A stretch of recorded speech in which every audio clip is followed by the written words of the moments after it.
चुटियन ठंडी ठंडी पाखंडी कितनी बार मना किया है इस जंगल में यज्ञ जब तक हवन पाठ पूजा कुछ नहीं करना। इतनी गंदी आदतें हैं तुम्हारी। पढ़ना लिखना तो कुछ है स्वाहा आहा क्या है हमको तो भी देखते पड़ी मिल रहा है और तुम आग में ठोक रहे हो।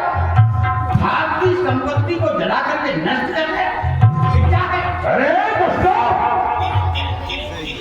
यहाँ क्या तुम्हारी मौत आई है? गजाने मार कर थकाए किया तुमको साथ आई है। मसल मशहूर है दुनिया में हो जाए कल चींटी के पर पैदा तो निश्चय ही जान लो कि उसकी मृत्यु आई है।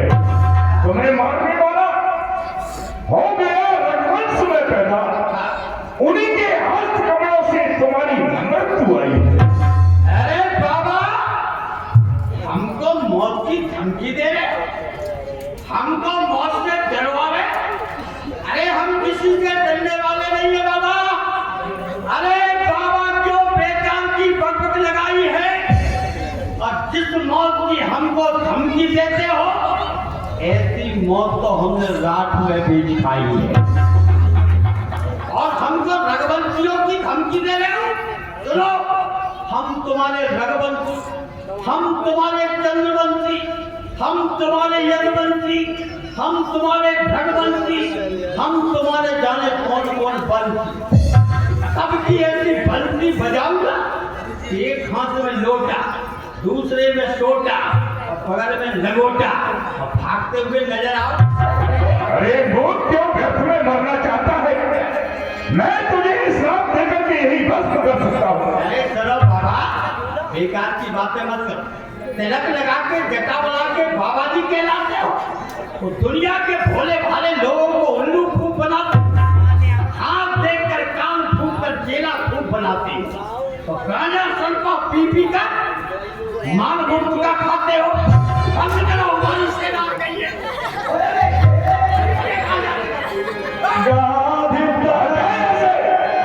मन चिंता व्यापी हरि बिन मरहिला निश्चर हमने अपने हृदय में विचार के देख लिया है ये राक्षस बिना हरि के नहीं मर सकते हैं। इसलिए मुझे तब मुनि बने मने के विचार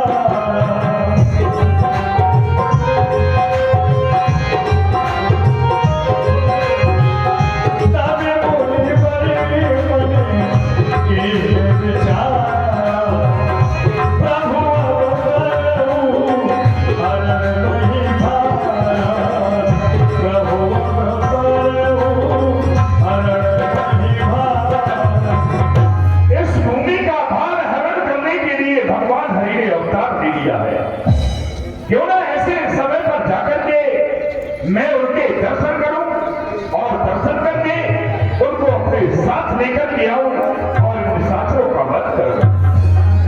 अवधि नगरी बसे सरयू के तीरे अवधि नगरी बसे सरयू के तीरे जहां सरयू की धार में धीरे धीरे अवधि नगरी बसे सरयू के तीरे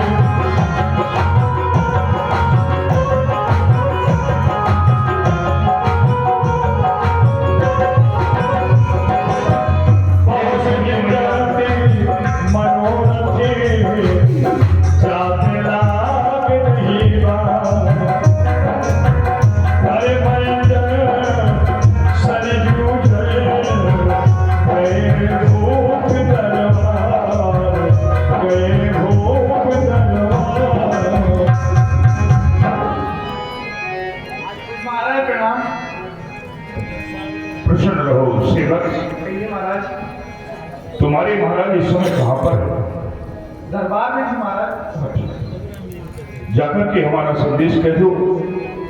बक्सर वन में रहने वाले महर्षि विश्वामित्र जी प्रथम जोड़ियों में खड़े दरबार में आने की अनुमति चाहते हैं। जैसी आज्ञा महाराज। मुनिया गबर सुना जब राजा मिलन गयो ललित समान मिलन गयो ललित समान। महाराज दशरथ जी के दरबार में ऋषि विश्वामित्र जी का आगमन चतुर्मंत्रियों के द्वारा महाराज श्री को जानकारी प्राप्त हुई कि गांधी तरह ऋषि विश्वामित्र जी का आगमन हो रहा है।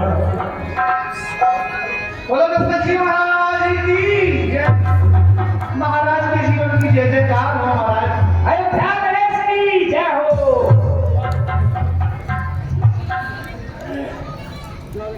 भैया दौड़ी बात कहिए महाराज। तुम्हारा प्रथम डोरियों से आना क्या कोई समाचार लेकर के आए हो? जी महाराज, इसका विशेष कारण ये है बक्सर वन निवासी गाद तने ऋषि विश्वामित्र का प्रथम डोरियों पर पदार्पण हुआ है। क्या कहा? हमारे यहाँ पर बोले विश्वामित्र जी का पधारना हुआ है। जी महाराज। ये तो हमारे लिए सौभाग्य की बात है, क्योंकि इस संत का पधारना और उनके चरणों के दर्शन करना हमारे लिए इससे ज्यादा सौभाग्य की बात और क्या हो सकती है। जो कि बक्सर निवासी मुनि विश्वामित्र जी यहाँ प्रथम बार राज्य में पधारे हुए हैं और ऐसा भी कहा गया है आते हैं सलमान माई को तो जर्रे को भी चाहिए चले पेशवाई को।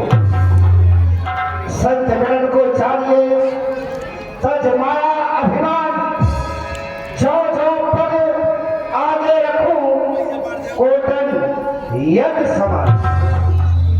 समस्त ब्राह्मण मंडली को सजाओ और उनके स्वागत के लिए हम स्वयं चल रहे हैं।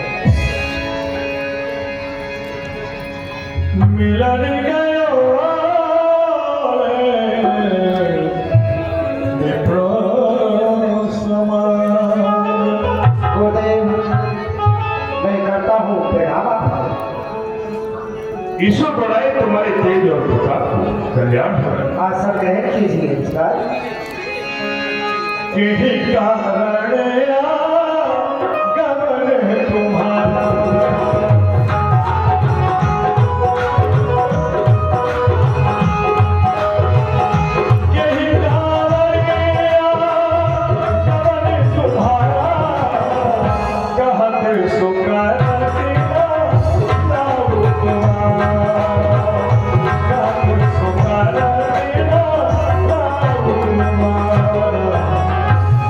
चरण पखार की नियति पूजा मौसम आज धन्य नहीं दूजा। इस संसार में मेरे समान भाग्यशाली और कोई दूसरा नहीं है जो कि आज मैंने आपके चरणों के दर्शन किए हैं। प्रभु, अब कृपा कर बताएं कि आपका आगमन किस कारण से हुआ है, क्योंकि ऐसी कृपा करी न कबहू जैसे आए के पाए न खाइए आजू। आज रहे हम लोग धरधाम धैर्य न धरा सब राज्य समाज सो कहिए सरलमणि आपको आगमन भयो यही काजू।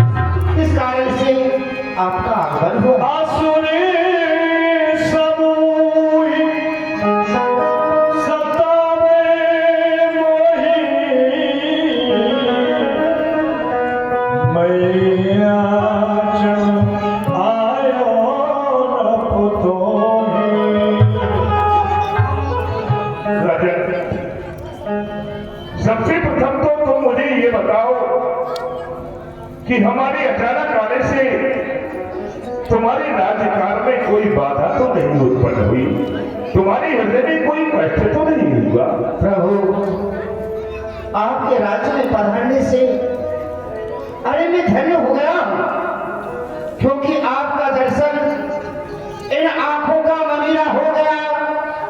आज मैं एक झरने से अनमोल हीरा हो गया, क्योंकि हम हैं धरा की धूल, अंबर के सितारे आप हैं और हम हैं सेवक प्रभु आपके, तो स्वामी हमारे आप हैं। हमारे लिए तो हर तरह से ये जीवन सफल हो चुका है प्रभु, मन में कोई कष्ट नहीं है। धन्य है, बड़े ही सुंदर और श्रेष्ठ विचार हैं राजा।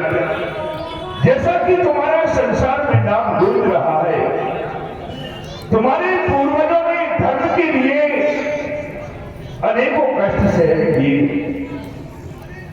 धर्म की ध्वजा को धारण किया, धर्म की स्थापना की। इसी प्रकार के धर्म के वास्ते मैं तुम्हारे पास कुछ याचना करने के लिए आया, अर्थात कुछ लेने के लिए आया। प्रभु, आप याचना करने के लिए आए हैं, इस सेवक से कुछ लेने के लिए आए हैं, तो हे भगवान, ये राज्य में किसी भी प्रकार की आपके लिए कोई मनाही नहीं है, क्योंकि तन से, मन से, वचन से, तन से, मन से, वचन से, दिल जान दे प्राण से, संतनत से, दौलत से और प्रभु सम्मान से, हर तरह हासिल हो भगवान, कुछ नहीं इनकार है। जो कुछ है सब आपका, ये सेवक तो पहरेदार है। तुम्हारा कहना बिल्कुल सत्य है, लेकिन हे राजन, हमारे संतों के कुछ ऐसे नियम हैं, उस नियम के आधार पर ही हम दान लेते हैं और दान देते हैं। क्यों? कि दान वही उत्तम होता है जिस दान से दानी ने दुख न माना हो। जिस दान से दानी दुख माने वह दान नहीं जुर्माना हो। इसलिए प्रथम तुम मुझे ठीक वचन दो कि जो मैं मांगू क्या मुझे वह प्राप्त हो सकता है अथवा नहीं। प्रभु, आपने दान वाली बात कही है, तो सुनिए भगवान, ऐसा भी कहते हैं कि शास्त्र की शोभा नीति से नीति बिन राज है।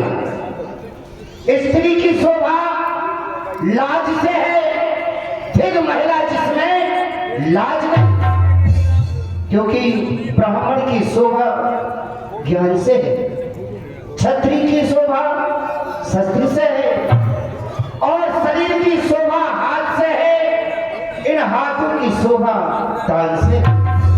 फिर दान दिया, दुख माना, वो दानी क्या वह प्राणी क्या, जिस दान की महिमा अरे समझी नहीं दिया दान वह प्राणी, दे दिया दान इन हाथों से और मन के उसके कष्ट हुआ, लेता देता दोनों डूबे, सब दिया जलाया नहीं। इसलिए प्रभु, आप निसंकोच मांगिए, क्या मांगना चाहते हैं? तो सुनो राजन, मैं जिस समय यज्ञ करता हूं, मैं यज्ञ जिस समय करता हूं, दुख निश्चय मुझको देते हैं।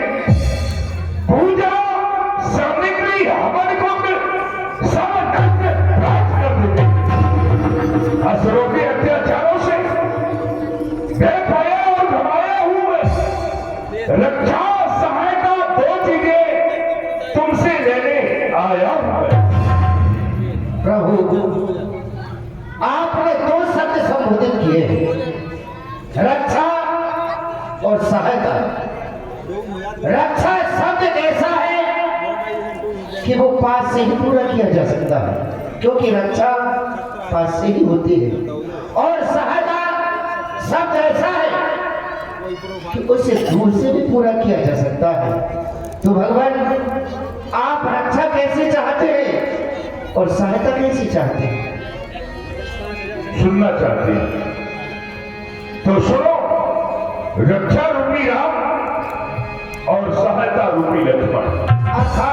कहने का अर्थ क्या